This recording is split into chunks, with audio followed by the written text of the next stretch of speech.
Good afternoon, Packers fans. Aaron Nagler here with your Packers Daily Chat, coming to you live on the CHTV social channels. Happy Tuesday. The world is on fire when it comes to injuries and the Green Bay Packers, starting with the headline this morning, of course. Already made a video about it here on the channel. Hopefully you've watched it. If you haven't, this might be news to you. But Jordan Love had a procedure on his left thumb earlier today. Because of ligament issues. He will miss about a week, according to Brian Gutekunst. I know Tom Silverstein just reported a little bit ago, before I went live, that a source told him the operation/surgery went perfect, and the expectation and hope is that Love is back and able to do some things at practice next week. He certainly won't be participating in joint practices, and he will not play in any preseason games. The next time we see him essentially in live action will be week 1 against Detroit. Not great, but could have been 10 times worse. So undoubtedly the Jordan Love watch will begin in earnest next week once the Packers are past their date with the Colts in the preseason, with Malik Willis leading the charge on offense. That's the headliner of the day. But the other sneaking issue, and it's not so sneaky anymore, it's kind of brazen at this point, is the decimated wide receiving core for the Green Bay Packers. Obviously, coming into the year, you knew Christian Watson was not going to be available early in the season, though there was a glimmer of hope there from Brian Gutekunst this morning when he talked about the fact that, yes, the expectation is that Watson will begin the season on PUP, meaning he has to miss those first 4 games. But after that, it did sound like there is a chance that he could be back much sooner than anybody expected. Maybe not right away, week 5, but certainly there's a lot of optimism around Watson, especially those of us who've been out there at practice and seen him running and cutting. He certainly looks like, to a layman's eyes, that he's ahead of schedule. And Gutekunst helping to kind of fuel that a little bit today. It would be excellent if they can get him back, but certainly that's not going to happen anytime soon. So you already knew Watson was on the shelf. Then you've had Jaden Reed, who, of course, we all know, we saw, has a boot on his left foot, dealing with a toe injury. We have Dontavian Wicks, who's been out for weeks, dealing with a calf injury. And now today, Romeo Doubs collides with Evan Williams and is laying on the field for a while, being seen to by trainers. Eventually left practice, went into the Don Hudson Center. I know Rob Domofsky reported that he spoke to him very briefly in the locker room after practice. Dobbs declined to talk to reporters, but Rob did ask, "Are you good?" And Dobbs said yes. Now, there's a wide swath of outcomes that could end up being, as far as, yes, I'm fine and I'm going to be out there at joint practice on Thursday. Or it can be, yes, I'm fine right here talking to you right now, but yes, I am dealing with a back injury that is going to keep me out who knows how long. So we'll see the next time we talk to or hear from Matt LaFleur, which will be on Thursday during the session in Indy as the team travels to Indianapolis tomorrow. I mean, the wide receiving group banged up. Now, of course, the silver lining here is that we've got, 26 days until the Packers play a game that matters. Certainly, you would love to have all these guys in camp, practicing, getting their timing down, working with Jordan Love, etc. Clearly, that's all been blown to hell. And now it is an opportunity for a lot of these young guys. And clearly that begins with Matthew Golden, who has had an excellent camp and will certainly now be getting even more opportunities with the ones in particular. But hey, man, Will Shepard, Julian Hicks, Cornelius Johnson. This is a chance to shine right here. This is an opportunity for all these young receivers who have been up and down at times, but certainly most of them have flashed. This is a golden opportunity starting on Thursday against the Colts to really show something and turn some heads and maybe make a case. I don't expect any of them to crack the code as far as making the 53, but certainly to be kept around on the practice squad and developed over the course of a year or two, and maybe eventually becoming a solid contributor for the Packers. Malik Heath in particular. I mean, if there has ever been a moment where he can really solidify himself in the eyes of the personnel group there in Green Bay, I know the specter of that drop pass in the preseason game probably hangs over him a little bit. Hopefully he can erase all of that with a good showing on Thursday. and then on Saturday in the preseason game against the Colts. So, like I said, it's not the greatest news. It's an issue, certainly at that position. Don't love to see it, but thankfully it's happening now and not week one. Hopefully, like I said, most of these guys are back ready to contribute outside of Christian Watson, and they can hit the ground running against the Lions there on September 7th. Hello, everybody in the comment section. So good to see everybody chiming in, chatting it up. Hello, hello, hello. Before we get going, you guys know I got to give a shout out to our good friends over at Ticket King. Based in Wisconsin since 1992, Ticket King is located across the street from Lambeau Field on Oneida. They're happy to help you find just the right tickets for Packers games, from larger groups to single tickets, both home and away. They partner with local Green Bay businesses for tailgating and bus transportation to the games, so you don't have to worry about driving or parking. They're even open on game day for last-minute tickets or possible upgrades. And if you're not in Green Bay, no problem. Just use the Ticket King link on the Cheesehead TV homepage, or indeed in the description of this video. Don't use Ticketmaster, StubHub, SeatGeek, none of these national companies. Use a company based in Wisconsin since the early 90s. Ticket King, for all your Packers ticket needs. Do it, folks. You know you want to see the green and gold. Hopefully week one, kicking some Lion butt. All right, a lot of ball game left, but hopefully that's what we'll be seeing. What's going on, folks? We got super chats already lined up here. Game 1131. How are you, man? Thanks for the super chat. This is Chad. It was great meeting you at the NFL draft. Well, hello, Chad. I was at my local Willie Street Co-op looking for Carry the G, and I was unable to find it. Is it out yet? Brett says hi. What's up, Brett? Yes, it is out. It is slowly making its way across shelves throughout Wisconsin. I know in the Milwaukee area, it is abundantly available in various locales. You can check out cheeseheadtv.com/beer. Our beer page has an interactive map. If you put in your zip code, it will show the stores that are carrying it closest to you. I know in Northeast Wisconsin and some of Western Wisconsin, it is a bit slower to reach shelves, but it should be populating a bunch of places over the course of this week into next. We just got a spreadsheet earlier today indicating that a bunch of folks have taken a bunch of Carry the G on board as we sit here and chat. So thank you for your patience. But yes, it is out. It is coming out. It is making its way across the great state of Wisconsin. And thank you for the interest. Carry the G Cream Ale, the official beer of Cheesehead TV. Brett Mack, thank you for the super chat. This feels like a setup. Hi, Aaron. Thanks for the amazing content you create. Go Pack Go. That is quite possibly the nicest internet interaction I've ever had. I really appreciate it, Brett. Thank you so much. Michael, what's going on, man? Thanks for the super chat.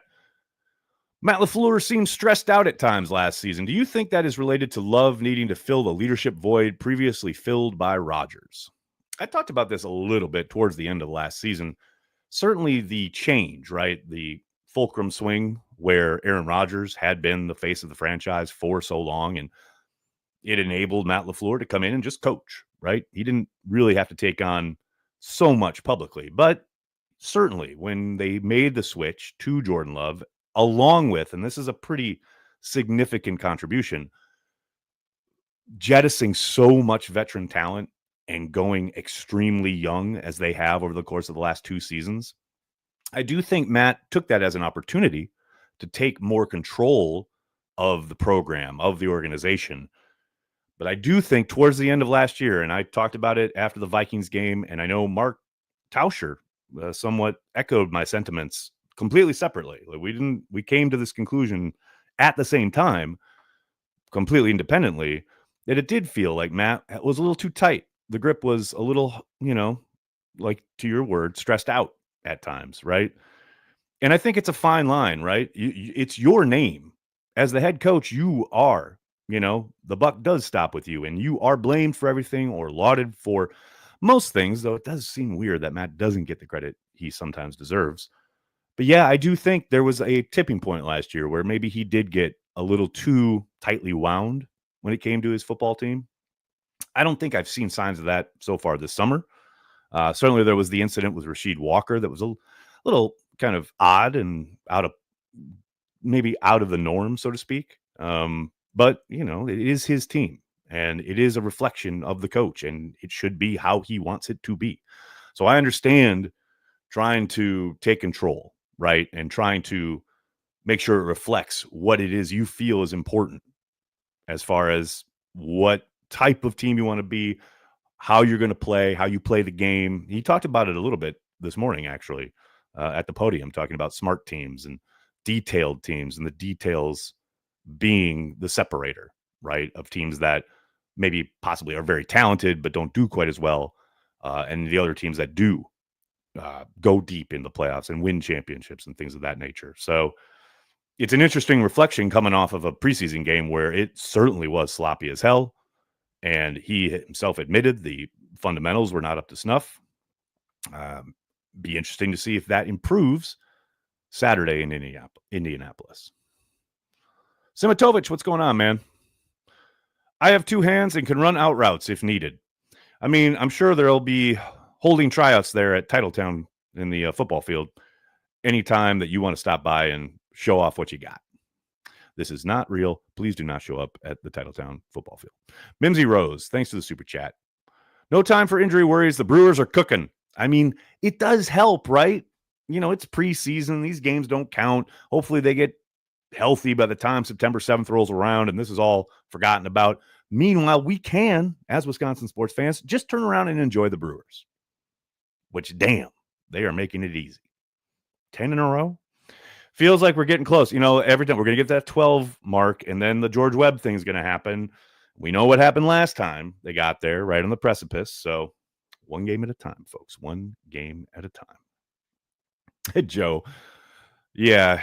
Do they put Golden in bubble wrap? No, because he's a young player and he needs the reps. He needs to practice. He needs to refine his craft. He needs to become the player they want him to be. He's got to play football. And that's the other thing. I've seen some stuff already today. You know, Jordan Love is injury prone. No, he plays football. He's a football player. Football players get hurt. The injury rate in the NFL is 100%. And look, last year, does anyone remember Jordan Love coming back early? Coming back too early by his own admission and Matt's admission? Probably should have sat for a few more weeks. The guy wants to play. The guy wants to be out there for you, for Packers fans. And then he gets hurt and, oh, he's injury prone. Man, you kids, you guys, you don't know. You don't get it. What these guys go through, what they put their bodies through, what they fight through to get back out on the field to try to perform for your favorite team. And I know most of this is falling on, this is a preaching to the choir thing. I know most of you are rational and understand this, but the injury prone thing drives me nuts. You know who else was injury prone at the start of their starting career in Green Bay? Aaron Rodgers. Go back and look it up. Everybody talked about, he's injury prone. Remember he got hurt on that, I think it was a preseason game against the Ravens where he broke his foot. Oh, he's injury prone. It's like, no, he's playing football. That's what happens. You get hurt. Drives me nuts, man. Drives me nuts. E4K Town, what's up? Perhaps showering with holy water will cut back on injuries. You know, there comes a time when even the crazy, out-of-bounds stuff sounds tempting. Who knows, man?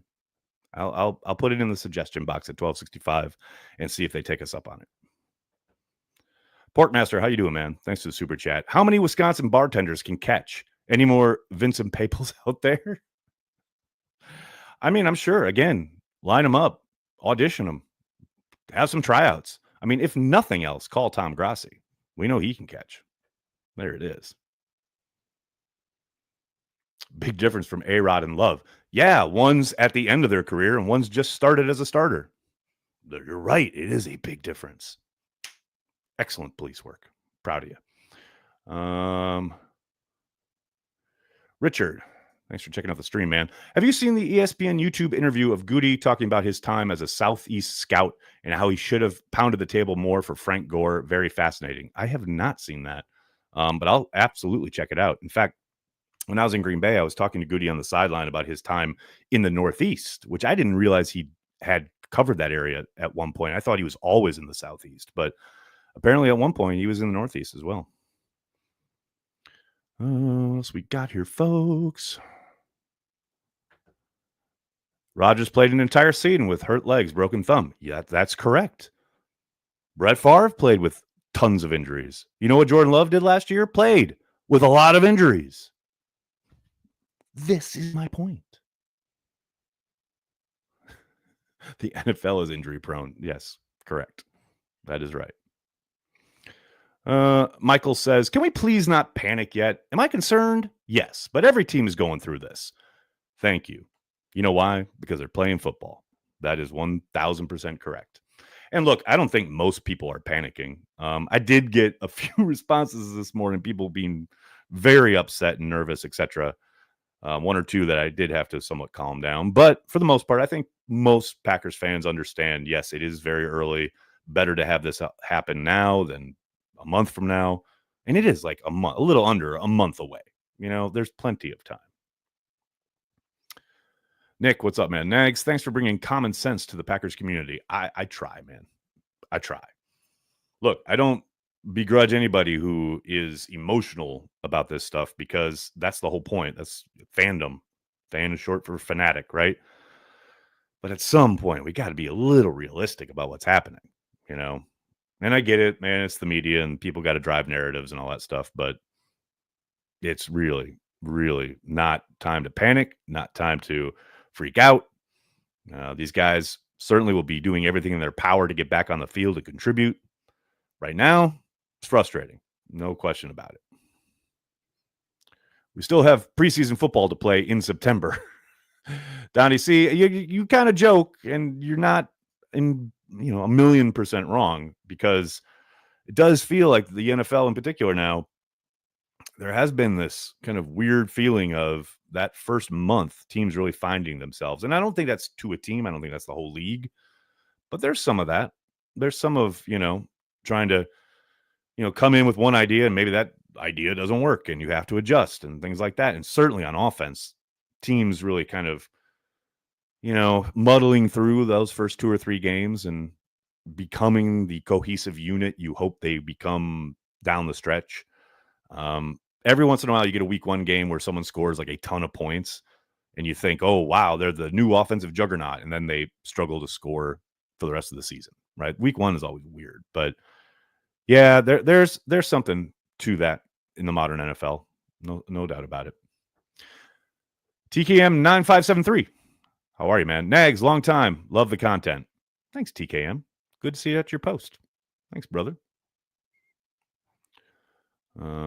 See, I hear what you're saying here. Drop ball syndrome is more of a concern. Dings will heal. Drops? Yeah, they're concerning. I mean, the thing is the Romeo Dobbs drop on Saturday night was so out of character for what we've seen this summer, right? The Malik Heath thing, he usually has really good hands. So that's not something I'm freaking out about. It's unfortunate because it was such a problem for the team last year. But the guys who it was really a problem for, i.e. Dontavian Wicks and Jaden Reed, weren't out there. Those are the guys who really have to improve, especially on third down. So I think, there's no doubt that you never want to see it. I'm not too concerned with the guys who did it. I think they'll bounce back really nice. That's just my guess. Glenn, you're not wrong, buddy. Rams didn't panic when Trent Green got hurt and some guy named Kurt Warner played. I mean, it's an iconic NFL moment. I mean, you can't count on that, right? Oh, look, we've got this backup who, has bounced around the Arena League and the NFL Europe and was in Packers camp one summer, etc. And now all of a sudden he becomes a Hall of Famer. That's not really the plan most times, but yeah, it's an incredible moment. I'll never forget when Trent Green got hurt in that press conference that, Vermeil was almost crying and he said, I know this team is going to rally around Kurt Warner and we're going to play good football. And Lord, did they. It was a pretty incredible moment. Incredible season, no doubt about it. Kyle, very interesting, right? It will be interesting to see how the defense does in year 2 of the scheme. Yeah, and right now we haven't seen a ton of the scheme. Certainly they did some things on Saturday night, some reduced sets. They certainly had some of the rotational stuff. We saw them bail it out of like what looked like a pressure look into a deep cover 3, things of that nature. But for the most part, we're probably not going to see much of what the quote unquote new schematic stuff that Halfley is trying to implement until we get to week 1, right? They're never going to show too much there in the preseason or even in joint practices, though I think you'd probably see a little bit more there. Rick, what's up, man? This year's second rounder would be perfect for U71. Your thoughts? Hell yes. Let's get Belton out there for Jumbo. I'm down with this. Man, Kevin Barry, what a time to be alive. Evil Badger, how are you, man? Thanks to the super chat. I'll accept the Packers and Bucks missing the playoffs for 5 years for a Brewers World Series title. Only major sports league title Wisconsin hasn't experienced. I saw that somebody put that up there on Twitter the other day. Like, what would you give up Packers-wise for a Brewers World Series victory? And nothing? No. Absolutely not. The Packers have to win. I want the Brewers to win the World Series. Don't get me wrong, but I ain't giving up anything Packers for it. Hell no. But I understand the sentiment. Don't get me wrong. E4, what's up? Main message from Hitchhiker's Guide to the Galaxy was, don't panic. Just saying. I mean, an absolutely perfect analogy. Joe, thank you for the super chat and the concern. I understand. Hoping we avoid shotgun-heavy offense again. That is going to be an interesting development, right, throughout the course, especially the first part of the season. So much of what we saw last year out of the gun, a lot of the spinner stuff, and the move away from the duo, even the wide zone stuff off, and then getting into play action off of that, where Jordan was so successful the second half of 2023. We're really kind of hoping to get back to some of that this year. But if Jordan's unable to go under center, at least early, it does change some things, right? Now, that could be projection, and it could ultimately be a complete non-worry, right? Who knows as far as what the procedure was that he had today, how he rebounds and responds to it. And perhaps he gets back to practice next week. And then by, the 2-week mark, he's fine. Under center, no problem. That's entirely possible, right? But it is something to monitor, no question about it. You hate the idea of kind of limiting yourself and having to carve out something of a new approach on offense that maybe they weren't planning on heading into the season because they thought, hey, Jordan's healthy now. That would truly suck. Michael, where can one buy your hat? At the Cheesehead TV shop, which you can find here. If you're on YouTube, which I believe you are, you can go down below here on YouTube. There's a link to the store. If you're not on YouTube, you can go to cheeseheadtv.com. On the top bar, there's a number of buttons there. You can hit merch. It'll take you to our store. The hat is available there. Rick Harris, I'd trade the Bucks franchise for a World Series. Okay, relax. The Bucks just won a championship. Let's celebrate them. After 50 years. That's still pretty amazing. I know everyone's like, what have you done for me lately? But that's pretty amazing. Pretty great. Ayahuasca, what's going on, man? Think we'll see much from Hopper this season? Always love a thumper like Desmond Bishop. I think he's got a chance. We talked about this yesterday. Simmons needs to really kind of bounce back from a unfortunate showing against the Jets. I think Hopper's played well all summer. I think he had a decent preseason debut this summer. I do think, there's a very good chance that he is at least in the rotation, right? And I don't think he's going to start ever this year unless there's injuries. But I do think he's played himself into consideration or even into playing time with how good he's looked this summer. I just, point blank, he has looked good. No doubt about it. All right, buddy, I'm going to have to get going. I cannot thank you enough for hanging out, talking Packers each and every day, Monday through Friday, right here on the Cheesehead TV social channels. Please do me a monster favor. Hit like on the video, subscribe to the channel, and then tell your friends and tell your family. Cheesehead TV, we are devoted to Green Bay Packers fans worldwide. Thanks a lot, everybody. Have a great night. Go Pack, go.